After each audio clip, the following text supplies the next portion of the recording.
영국 노팅엄의 어느 한적한 길거리. 갑자기 이러는 이유가 뭐야?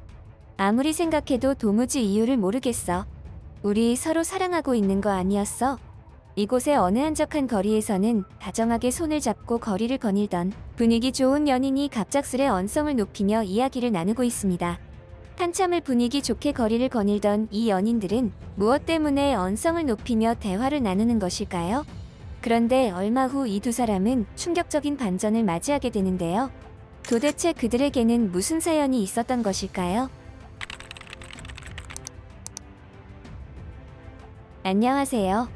저는 영국 노팅엄에서 사회복지사로 근무하며 심리치료사를 겸하고 있는 에밀리 스미스라고 합니다.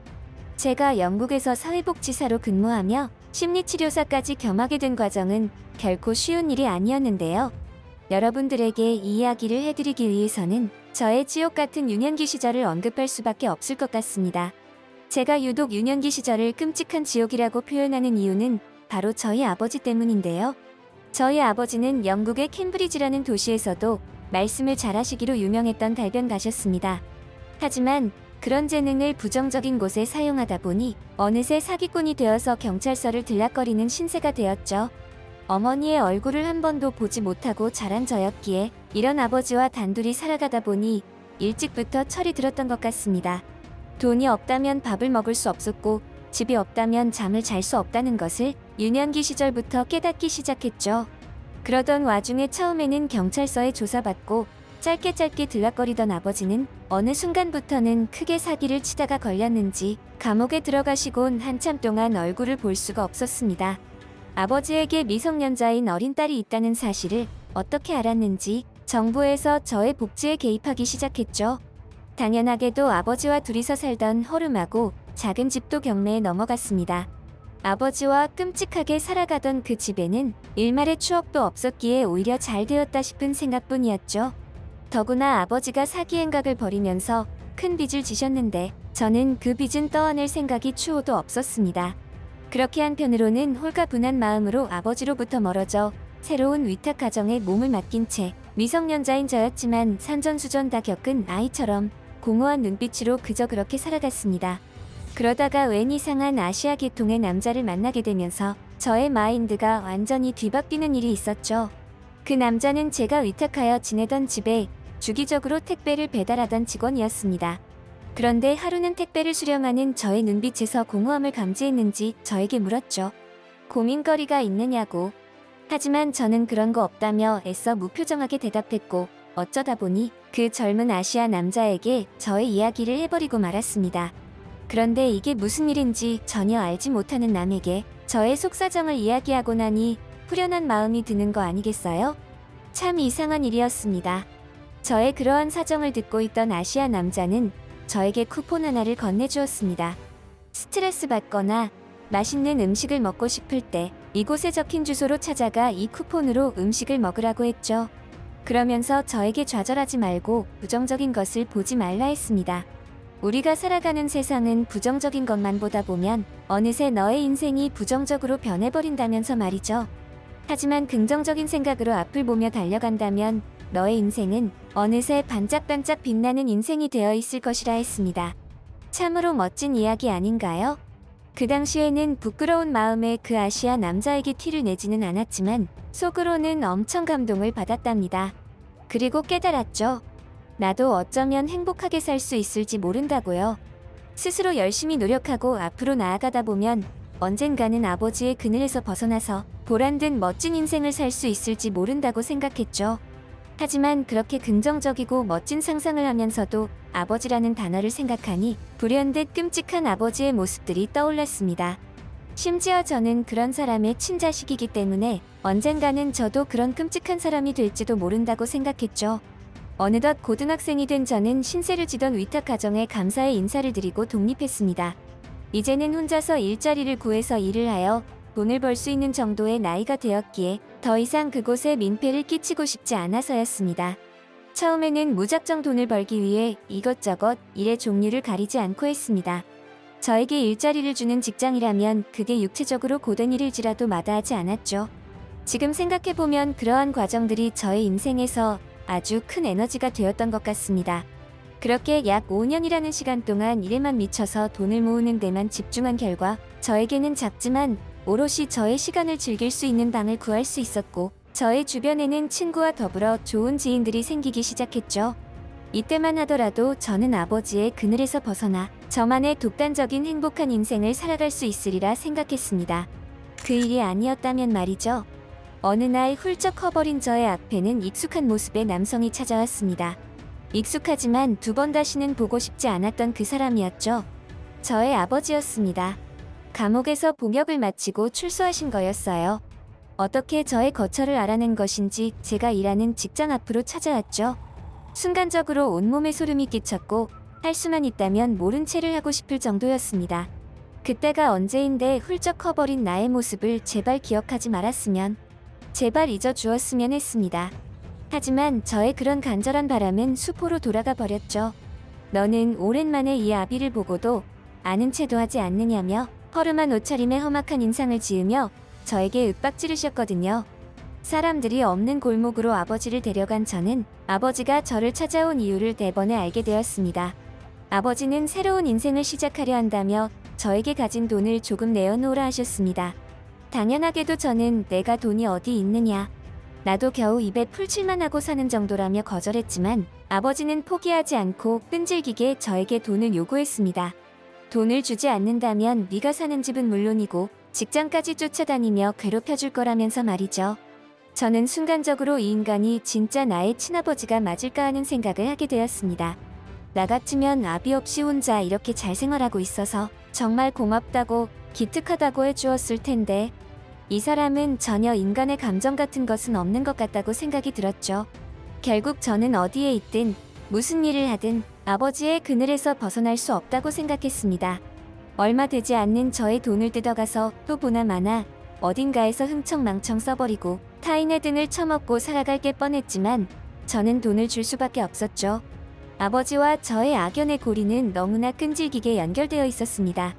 아버지에게 그동안 모아둔 현금을 모조리 빼앗긴 저는 한동안 삶의 의욕을 잃어버린 채 과거 어린 시절 흐리멍텅하고 공허한 눈빛으로 의미 없이 살아가던 그때로 돌아간 듯 했습니다. 그도 그럴 것이 그 돈을 빼앗겼다는 것은 단순히 돈이 사라진 것이 아닌 저의 평생의 꿈이 좌절되는 순간이기도 했으니까요. 그리고 영원히 아버지의 그늘에서 벗어나지 못하리라는 생각에 사는 게 재미가 없어졌습니다. 너무나 끔찍한 기분이 들었어요. 하지만 그 끔찍한 일들은 그것으로 끝난 것이 아니었습니다. 일하는 로봇처럼 여느 때와 마찬가지로 흐리멍텅하게 직장에서 일하고 돌아왔는데 이상한 인기척이 느껴졌습니다. 순간적으로 또 아버지가 집으로 찾아온 건 아닐까 해서 잔뜩 긴장하여 집안을 돌아보다가 매우 놀라고 말았죠. 생전 처음 보는 사람들이 저의 집을 여기저기 돌아다니고 있었거든요. 알고 보니 이 사람들은 이 집의 새로운 주인이었습니다. 그게 무슨 소리냐고요? 정말이지 다시 입으로 올리기도 끔찍한 일이지만 아버지는 저 몰래 제가 수년간 피땀 흘려 마련한 이 작고 소중한 집을 팔아버린 것이었습니다.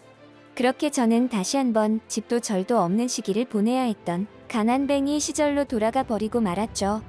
사실 그대로 포기했던 것은 아니었습니다.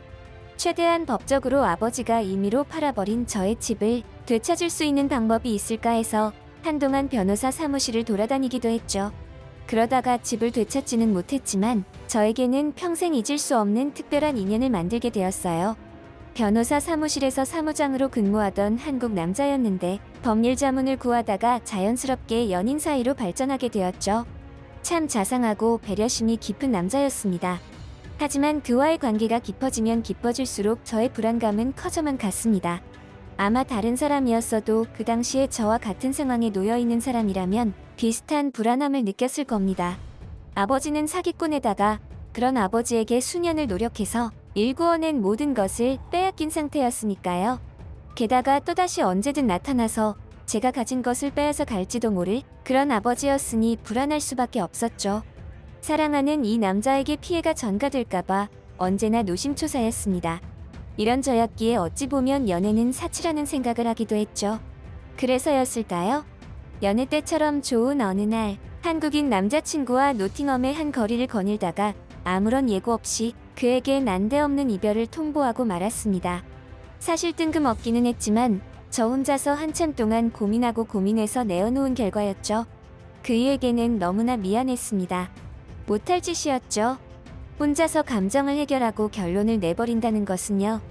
하지만 지금의 저는 연애를 할 만한 상황이 아니었습니다. 더구나 이렇게 좋은 남자에게 폐를 끼치게 된다면 그건 저 스스로가 용서되지 않을 것 같았죠. 처음에는 한국 남자친구도 뜬금없는 저의 이별 통보를 받아들이기 힘들어 보였습니다. 하지만 점차 시간이 지나면서 현실을 받아들이는 듯했죠. 그렇게 그이와 이별을 하게 된 저는 한동안 미친 듯 일만 했습니다. 마치 과거 위탁가정에서 독립하여 사회인으로의 첫 발을 내디뎠을 때처럼 말이에요. 저에게는 당장의 돈이 필요했고 묵을 곳이 필요했습니다. 그리고 그러한 것들을 다시 갖추기 위해서는 미친 듯 일에만 몰두해야만 했죠. 다른 곳에 에너지를 분산할 여유가 없었습니다. 그렇게 또다시 수년의 시간이 흘렀고 괴로운 시간이었지만 어느새 다시금 보금자리를 마련하고 조금의 여유를 되찾을 수 있었습니다. 하지만 무슨 이유에서인지 제가 그토록 원하던 것을 이루었지만 전혀 기쁘지 않았습니다. 오히려 공허한 외로움이 저의 마음속 깊숙한 곳에서 천천히 모습을 드러내었죠.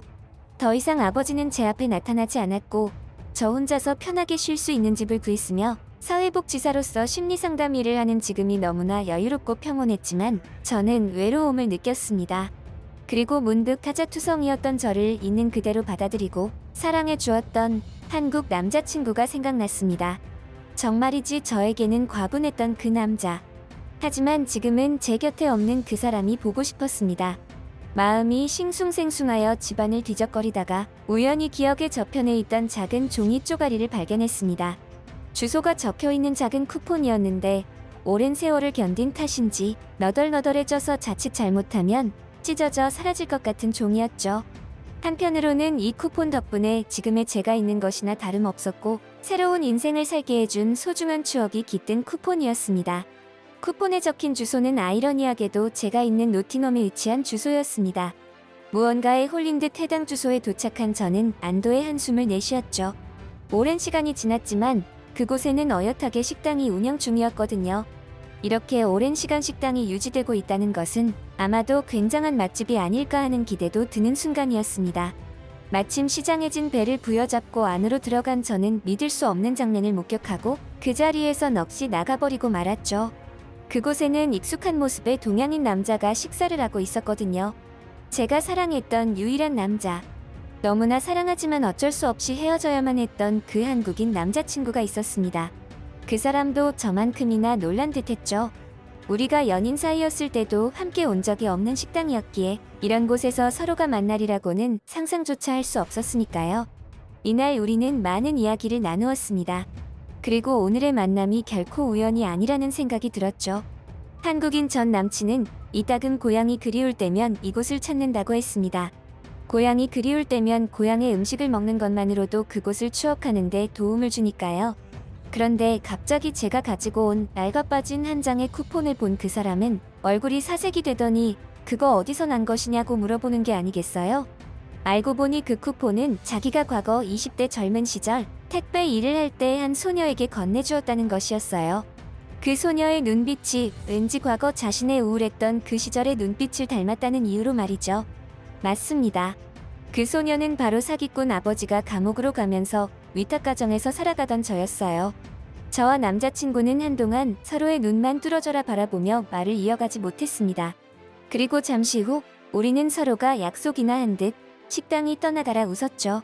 그때 저와 함께 식당에서 한참을 웃고 있던 그 남자는 지금 저의 침실에서 곤히 잠들어 있습니다. 저의 남편이자 든든한 내 편이 되었거든요. 제가 평생을 꿈꾸던 사랑과 결혼까지 성공하여 평범하지만 행복한 일상을 즐기고 있습니다. 제가 우리 그 일을 다시 꼬시려고 얼마나 고생했는지 몰라요. 아니 글쎄 나한테 한번 차였다고 자기도 한번 나한테 차여볼래? 라면서 겁을 주는 게 아니겠어요? 무슨 남자가 이렇게 뒤끝이 있나요? 그래서 저는 그이에게 죽을 죄를 지었다고 무릎을 꿇으라면 꿇겠다고 했더니 껄껄 웃어넘기고 말더라고요. 사람 놀리는 것도 아니고 말이에요. 그런 그이였지만 덕분에 요즘에는 정말이지 꿈만 같은 하루하루를 보내고 있답니다. 우리 남편 덕분에 저는 인연이라는 것을 믿게 됐어요. 저의 이야기를 알게 된 여러분들도 지금 이 순간 한치 앞이 보이지 않는 어둠 같은 생활을 하고 계시는 분들이 분명히 계실 거라고 생각해요. 그런 분들에게 절대 용기를 잃지 마시고 꿋꿋하고 당당하게 앞으로 나아가시라고 말씀드리고 싶어요. 그러면 어느새 당신을 응원하는 운명이 당신의 곁을 지키고 있을 테니까요.